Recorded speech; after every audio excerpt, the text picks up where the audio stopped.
Assalamu alaikum, bienvenue sur Vérité Din.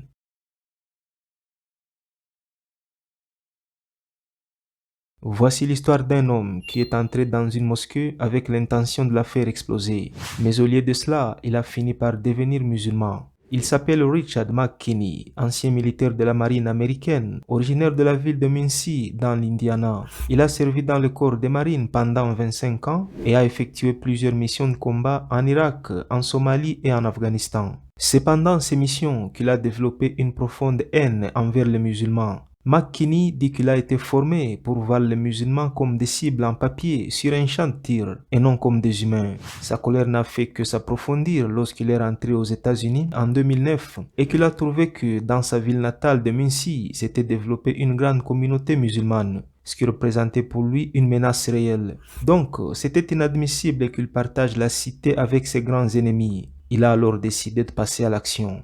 Il a élaboré un plan de faire exploser la mosquée locale qui se trouve à l'intérieur du centre islamique de Muncie, et ce plan représentait pour lui sa dernière mission dans la guerre contre l'islam. Il devrait donc installer un engin explosif juste devant la mosquée. Il a décidé de le faire un vendredi, au moment où les musulmans sont tous rassemblés. Mais il devait d'abord se rendre à la mosquée pour un dernier détail: examiner les lieux afin de mieux exécuter son plan. Quand il arrive à la mosquée pour sa mission de reconnaissance, il était nerveux et en alerte rouge, convaincu que les musulmans présents dans la mosquée étaient des tueurs et qu'il n'allait peut-être pas s'en sortir. Mais au lieu d'y trouver des ennemis, McKinney a rencontré plusieurs membres du centre islamique qui l'ont accueilli à l'intérieur de manière chaleureuse. Parmi eux, une dame nommée Bibi Bahrami et son mari, membre actif de la mosquée, qui avaient déjà entendu des rumeurs sur ses motivations de la part d'autres musulmans. En le voyant venir donc, ils avaient eu l'intuition que quelque chose allait se passer. Mais ce couple, réfugié d'Afghanistan, installé aux États-Unis dans les années 80, était déterminé à tenter d'aider cet homme à se libérer des idées reçues.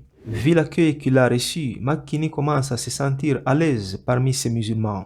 Lors d'une interview, lorsqu'on lui a demandé ce qu'il a constaté à son arrivée à la mosquée, McKinney a répondu: « Ils étaient tout simplement agréables. Je ne m'attendais pas à ça. Je m'attendais à être jugé. Je m'attendais à être considéré comme un sous-humain parce que je n'avais pas suivi la voie islamique.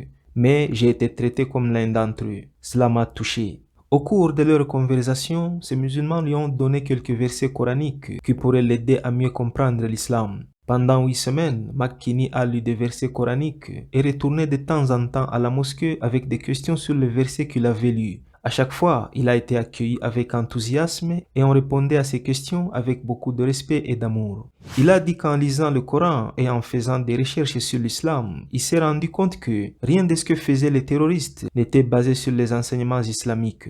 C'est ainsi qu'au bout de 8 semaines, après s'être rendu compte que sa haine envers l'islam était basée sur l'ignorance totale, comme la plupart des gens qui détestent l'islam, il décide de se convertir à la religion de paix et d'amour, l'islam. Ce qui au départ était une mission de tuer s'est transformé en une mission d'acceptation.